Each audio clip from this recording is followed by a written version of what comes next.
in their cruise line, the dining experience is a big part of how they decide. But the second part of why we do this is because the executives at Oceania Cruises, we're a bunch of foodies. And this is the part of our job that we love. I mean, this is the best part of our job. This is what we're passionate about. So when we get behind the dining experience, this is something that we care about 100%. Now, when we started this dining experience focus, right from the start, we just didn't want to have the best dining of any cruise line. We want to have a dining experience that rivals the best dining experience at shoreside. And in order to do that, we had to do a few things differently. First of all, we had to have a different approach to the type of personnel that we hire for our ships, the types of chefs that we have working in the galleys.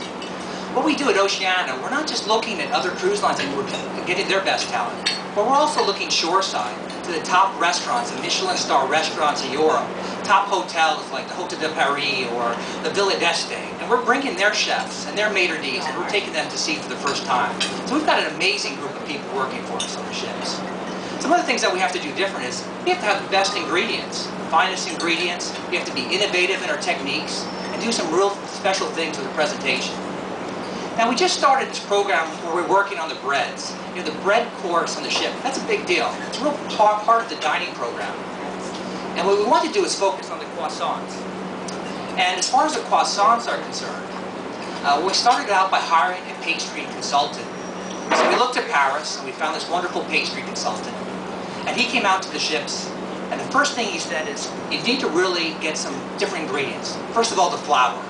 The flour you're using is good, but it's not what we use at the best patisseries in Paris.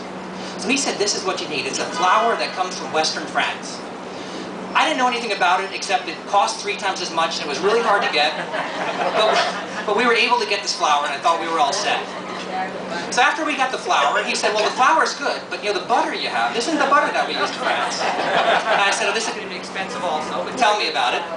He said, you need butter from Normandy. You need butter that has huge amounts of butter fat. You need 84% super rich butter fat. So we were able to source this now out of Normandy. We get this special butter that we bring out to the ships.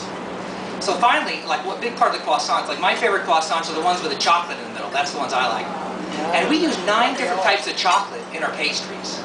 But for the chocolate croissants, he said, you need the Rolls Royce. You need the Valrhona chocolate. So now what we do with the croissants, the chocolate ones, is we take not 1, but 2 sticks of Valrhona chocolate and we roll those into the chocolate croissants. And I'll tell you, our croissants now are amazing. What happens is, when the guests get up in the morning and they're trying these out, they tell us, we see in the comment cards, they tell us in person, they say, these aren't only the best croissants I've ever had on a cruise ship, these are the best croissants I've ever had anywhere. And that's what we want to hear.